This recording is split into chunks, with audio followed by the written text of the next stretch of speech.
dijelaskan ya.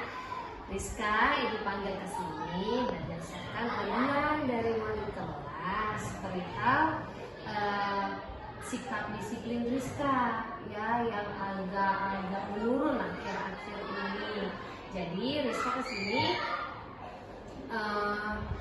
ibu mau mengadakan yang namanya konseling individu dengan Rizka ya. Ibu selaku konselor, Rizka selaku klien atau konselingnya. Udah pernah dengar konseling individu itu apa? Belum. Ya sebenarnya konseling individu seperti ini ya, bertatap muka secara individu, guru BK dan juga peserta didik atau klien seperti kita sekarang ini ya. Jadi nanti kita akan sama-sama nih, kalau Rizka punya masalah kita akan mencoba mencari solusinya bareng-bareng ya, antara ibu dan Rizka ya. Konseling individu ini kita mulai, maka baiknya kita harus berdoa dulu ya, supaya apa yang akan kita laksanakan, apa yang akan kita lakukan bisa menemukan titik terang, bisa menemukan jalan keluar, khususnya buat Rizka juga ya. Kita berdoa bareng ya. Doa dimulai.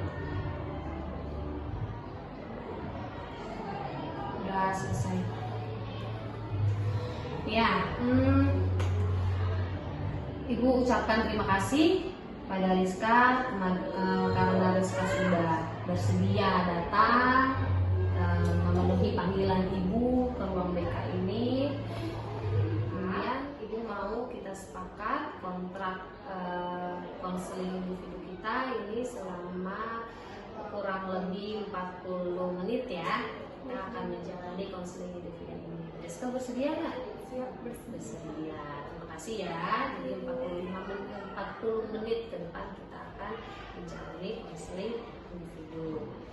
Nah, ibu lihat kan memang akhir-akhir ini selain laporan dari wali kelas, ibu lihat juga akhir-akhir ini memang terjadi penurunan sikap disiplin nih dari Rizka sendiri. Ya, ibu lihat dari teman-teman katanya Rizka suka terlambat masuk. Kemudian kalau istirahat, belnya sudah berakhir, bel istirahat sudah berakhir, Rizka masih belum ada di kelas. Lalu yang paling penting nih, yang paling ibu bikin ibu kaget, di mata pelajaran tertentu katanya Rizka suka nggak ada. Nah, itu gimana tuh? Coba diceritakan. Bener nggak sih?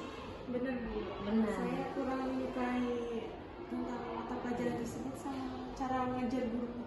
Oh gitu. Kalau boleh tahu mata pelajaran apa? Matematika Bu.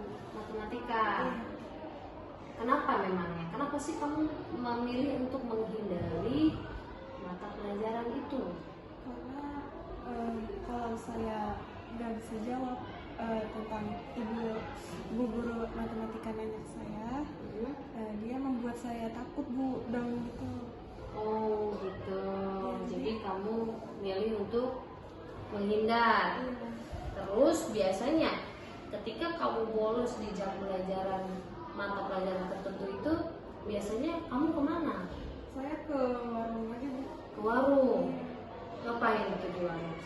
Ya diem aja Bu, merenung gitu. Oh gitu, diam aja. Ibu jelaskan sebelumnya ya. Rizka nggak perlu takut ya, nggak perlu takut untuk tidak jujur dalam proses konseling individu ini, karena memang di konseling individu ini dijelaskan ada asas yang namanya asas kerahasiaan. Jadi Rizka nggak usah takut untuk terbuka dalam hal apapun, karena ibu selaku guru BK juga akan memegang kode etik ya untuk merahasiakan masalah yang ada di Rizka gitu.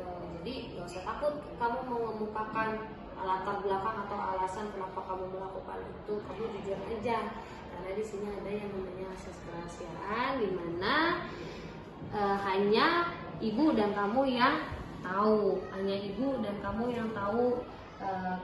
proses penguasaan individu ini, masalah-masalah kamu juga hanya ibu yang tahu.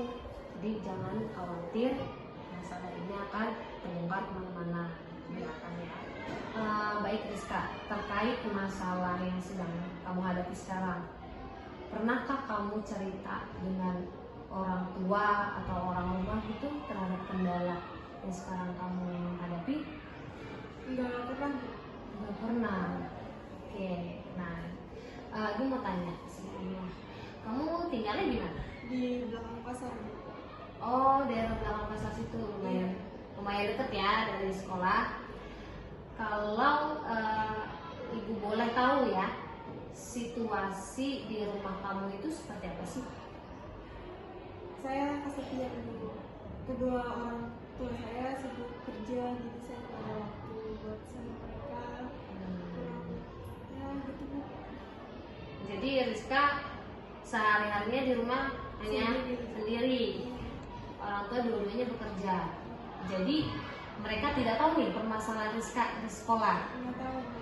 Bahkan mereka pun nggak tahu kalau ternyata Rizka suka bolos, suka terlambat, gitu. Nggak tahu. Biasanya Rizka bangun pagi jam berapa? Jam 6. Jam 6. Itu habis bangun langsung mandi segala macam. Nanti Posisinya ketika kamu bangun pagi, orang tua masih ada di rumah? udah enggak Bu. Udah enggak? Kerjanya enggak? Kerjanya? Kerjanya pagi, kadang nggak pulang. Oh gitu. Siapa yang nggak pulang? Ayah? Iya. Oke, kerjanya mungkin jauh-jauh ya? Iya Bu. Oh gitu. Jadi ketika bangun orang tua udah nggak ada, udah pada pergi kerja. Jadi kamu berangkat dan kamu terlambat sekolah pun orang tua Nggak tahu. Nah, komunikasinya di rumah dengan orang tua seperti apa? Saya nggak komunikasi sama orang tua saya Bu. Oh gitu. Bentuk komunikasinya jadi gimana? Banyaknya gimana? Dalam bentuk apa? Mungkin nanyain kabar, udah makan atau belum, cuma itu doang sih Bu. Oh gitu. Kayak lewat apa tuh? Lewat via telepon apa WA gitu? Iya, Oh, gitu. Jadi jarang ada waktu ya? iya Bu. Jarang ada waktu. Rizka seneng nggak sih sekolah di sini? Senang Bu, jauh dari kemacetan juga. Terus? Dekat dari rumah aja. Oke, seneng ya sekolah di sini ya. Ibu mau tahu situasi di kelas itu seperti apa sih, Mas Rizka? Rame berisik gitu Bu. Sedangkan saya nggak suka keramaian gitu. Sekolahnya saya udah terbiasa sepi, damai gitu. Jadi Rizka nggak suka rame. Iya. Oh, jadi itu salah satu faktor juga yang bikin Rizka suka keluar Iya. kalau lagi anaknya rame. Iya. Nah, tapi kan ketika lagi ada ibu, jangan seperti itu, ya. Karena itu kan sekolah kan punya aturan. Sekolah punya aturan. Rizka juga harus taat pada aturan sekolah seperti itu. Kemudian, ibu mau tahu lebih jelas ya perihal mata pelajaran terkait yang suka Rizka bolos. Sebenarnya guru tersebut gimana sih cara ngajarnya di kelas? Sebelum gurunya datang, saya deg-degan Bu, saya takut. Jadi gurunya belum datang pun kamu udah deg-degan. Iya.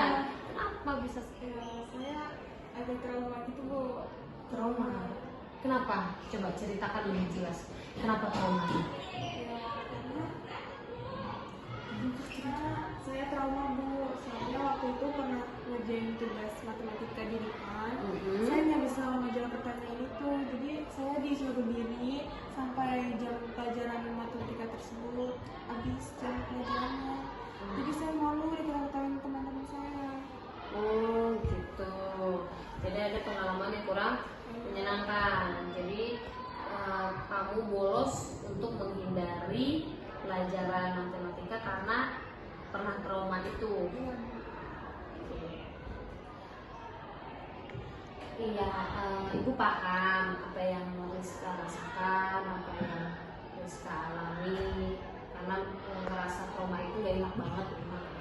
Tapi balik lagi, di sini kan kamu sebagai pelajar, sebagai peserta didik yang sekolah.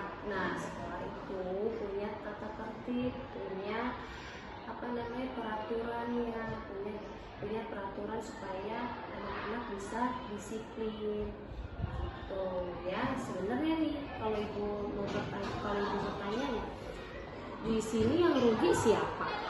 Saya sendiri, Bu. Yang rugi kamu, yang dirugikan kamu kan? Iya. Seharusnya apa? Kamu menerima ilmu dari bapak dan ibu guru, tapi kamu malah menghindari. Jadi yang rugi sebenarnya kamu ya. Terus ibu mau tanya, kalau terus-terusan seperti ini, kira-kira apakah kamu akan akan selesai masalahnya kalau terus-terusan menghindar seperti ini? Nggak bakal selesai, Bu. Nggak bakal selesai. Hati tenang nggak kalau begini? Enggak, Bu. Kalau terus-terusan menghindari guru itu, terus-terusan membolos seperti itu, nilai pun juga akan jelek, ya kan?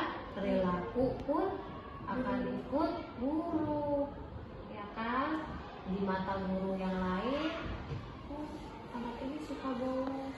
Tuh, di mata wali kelas pun juga akan perilakunya kurang baik, gitu, ya. Nah, kira-kira ibu tanya, ada nggak manfaatnya bolos? Nggak ada, Bu. Nah, nggak ada kan? Nggak ada manfaatnya. Nah, terus siapa sih sebenarnya yang dirugikan? Saya. Iya, yang sebenarnya dirugikan justru kamu kan? Karena apa? Seharusnya kita sebagai murid itu menerima ilmu dari bapak dan ibu guru, diajarin supaya ngerti. Tapi ketika kita bolos, kita nggak dapat semua itu. Jadi sebenarnya yang dirugikan adalah diri kita sendiri. Terus nih, mana yang lebih menguntungkan? Sekolah atau bolos? Sekolah. Sekolah. Nah, dari sekolah itu kita mendapatkan ilmu, mendapatkan wawasan, kemudian kita yang sebelumnya nggak tahu menjadi tahu. Kalau kita bolos, yang didapatkan apa? Di warung ngapain? Buang waktu aja, Bu, sebenarnya. Buang-buang waktu sebenarnya. Nggak bermanfaat juga, ya benar itu. Sebenarnya pemikiran kamu kalau bolos itu salah ya memang sudah ada ya, maksudnya kamu sudah menyadari gitu ya kalau perilaku bolos itu salah. Cuman karena kamu ingin menghindari dari mata pelajaran tertentu itu, jadi kamu bolos. Oke. Sekarang ibu ada video yang kamu harus tonton ya. Ya, ini ada sedikit penguatan dari ibu. Judul videonya adalah dampak perilaku membolos ya. Coba kamu tonton ya.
Nah, sekarang ibu mau meminta tanggapan dari Rizka terkait video yang sudah kamu tonton. Kira-kira apa sih tanggapan kamu? Ya, saya nggak bakal bolos lagi di jam pelajaran, nggak bakal cabut-cabutan lagi. Oke, di video itu apa sih yang diterangkan di video barusan? Tentang dampak negatif bolos, ya, seperti itu. Jadi nggak ada keuntungannya ya? Iya. Yang ada dampaknya negatif semua dari perilaku membolos. Tuh, sekalipun kita tidak terlalu suka sama pelajaran, kemudian kita tidak terlalu suka dengan cara mengajar guru tersebut di kelas, tapi bagi kita harus pintar menyesuaikan diri, ya. Kita harus mencoba tertarik dengan mata pelajaran yang memang kita kurang minati, karena mau tidak mau, suka atau tidak suka, kita harus menghadapi itu. Akan ada terus tuh kayak matematika ya, sekarang matematika, mata pelajaran yang kamu tidak suka, kamu akan terus bertemu dengan matematika. Ketika nanti kamu sudah di SMA pun pelajaran matematika itu akan tetap ada, nah seperti itu ya. Apa solusinya? Coba kamu rajin berlatih soal-soal, kemudian kamu bergabung dengan teman yang memang punya kelebihan dalam bidang matematika. Kalau kamu takut dengan gurunya, kamu takut dengan cara mengajar gurunya, kamu tidak cocok dengan cara mengajar guru tersebut, kamu bisa minta tolong, kamu bisa bertanya kepada teman yang lebih paham dengan matematika. Kalau dengan teman kan, kalau untuk nanya nggak takut kayak nanya dengan guru kan. Coba kamu bertanya dengan teman yang pintar matematika, saling tukar pikiran. Misalnya kelebihan kamu di mana, di pelajaran apa, nanti ajarin juga teman-temannya yang lain. Pernah dengar tutor sebaya? Nah ya, nanti kita akan coba ibu dampingi, coba ibu bimbing untuk tutor sebaya ya, tutor sebaya. Jadi jadi teman yang pintar matematika siapa, teman yang pintar pelajaran ini siapa, pelajaran A siapa, pelajaran B siapa. Jadi kita tutor sebaya, jadi ngajarin sama teman-teman yang lain, seperti itu ya. Dengan begitu kamu juga akan lebih paham tanpa rasa takut. Ketika guru matematika ini masuk, kamu sudah paham karena sudah diajarkan sama temannya. Jadi nggak ada rasa deg-degan lagi, nggak ada rasa trauma lagi. Nah, terkait video yang barusan kamu tonton, ibu tanya, adakah keinginan kamu untuk merubah perilaku itu? Ada.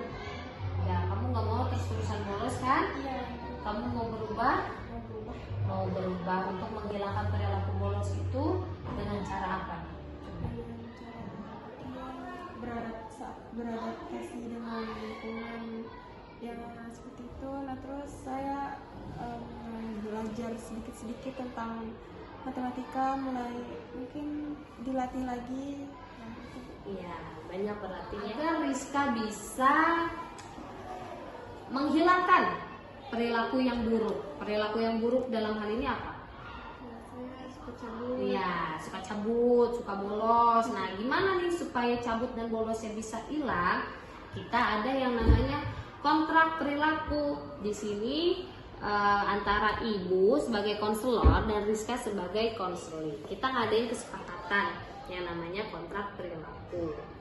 Nah, di sini ibu tanya nih, kalau dalam rentan waktu tertentu, jika Rizka bisa menghilangkan perilaku membolos itu, akan ada reward yang Rizka dapatkan. Tuh ya, akan ada reward yang Rizka dapatkan. Kalau di kontrak perilaku seperti itu. Kalau Rizka bisa menghilangkan perilaku bolosnya, akan ada hadiah yang Rizka dapatkan.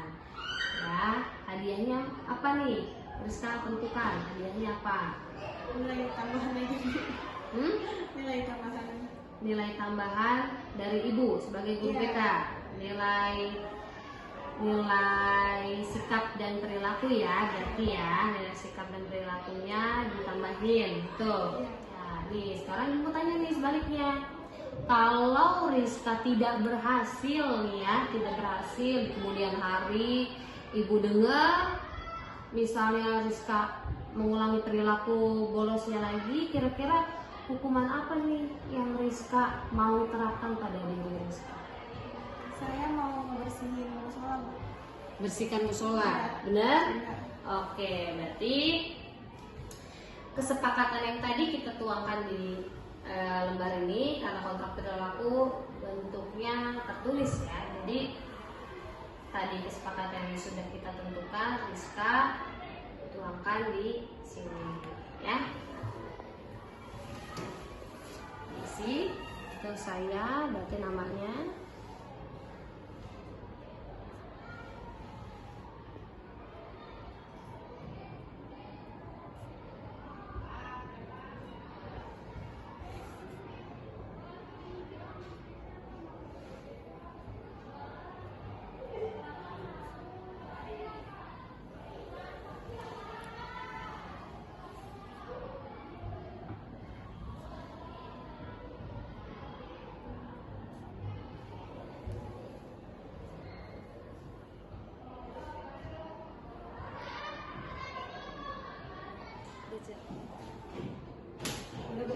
Oke, sudah.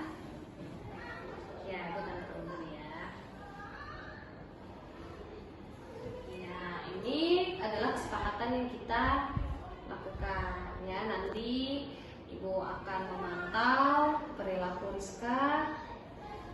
Kalau Rizka berhasil ya, kalau Rizka berhasil menghilangkan perilaku membolos Rizka, kesepakatan yang tadi sesuai reward yang sudah Rizka mau Rizka tentukan nanti akan diberikan. Tapi kalau Rizka tidak berhasil, nah hukuman yang tadi kita sepakati juga akan dijalankan. Oke? Oke. Nah, gimana rasanya setelah konseling individu dengan ibu? Kondisinya lebih baik, lebih tenang dikit gitu. Lebih tenang dikit. Iya. Lebih yang penting sudah mengutarakan masalahnya ya. Iya, yang penting sudah mengutarakan permasalahannya. Nanti kedepannya juga ibu akan membantu ya. Harus dipertimbangkan ketika ingin melakukan sesuatu, ingin memutuskan sesuatu, harus dipertimbangkan kira-kira efek kedepannya seperti apa. Seperti itu ya. Kalau kamu merasa ada keluhan, ada masalah, silahkan kamu cerita pada yang kamu percaya. Dalam hal ini mungkin kalau kamu percaya dengan guru BK, dengan ibu, silahkan kamu ceritakan kepada ibu. Kalau kamu percaya ke wali kelas, silahkan ceritakan kepada wali kelas. Kita buat solusinya bareng-bareng, kita tangani permasalahannya bareng-bareng. Dan ibu selaku guru BK juga pasti akan membantu kamu mengarahkan untuk menyelesaikan permasalahan yang kamu hadapi. Seperti itu ya. Mudah-mudahan dengan kontrak perilaku ini, dengan konseling individu yang sudah kita jalani ini, Rizka bisa menjadi pribadi yang lebih baik. Kemudian perilaku membolosnya juga bisa dihilangkan ya. Kemudian bisa menjadi anak yang lebih baik lagi lah ya. Bisa menyesuaikan diri kepada teman-temannya, kemudian terhadap guru-guru. Kan kamu bukan murid yang sebentar di sini ya, sudah kelas 9 ya, sudah kelas 9 ya, jadi harus lebih dewasa dalam menghadapi masalah, bukan menghindari masalah. Seperti itu ya. Oke, ibu terima kasih kamu sudah mau melaksanakan konseling individu dengan ibu ya. Tadi kan kita sepakat 40 menit ya, 40 menit. Ini sudah mendekati berakhir waktunya. Kemudian Ibu harap kamu bisa menjadi anak yang lebih baik lagi. Baik Rizka, Ibu rasa sesi konseling individu kita sudah berakhir. Tapi sebelum kita akhiri, alangkah lebih baik kita berdoa dulu ya. Karena tadi sudah diawali dengan doa, diakhiri pun harus dengan doa supaya konseling individu kita ini bisa bermanfaat bagi ibu maupun bagi Rizka ya. Nah, berdoa dipersilakan.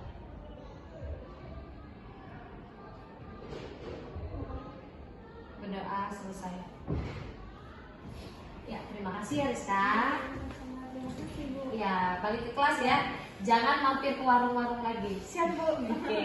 Pamit Ibu. Ya. Waalaikumsalam.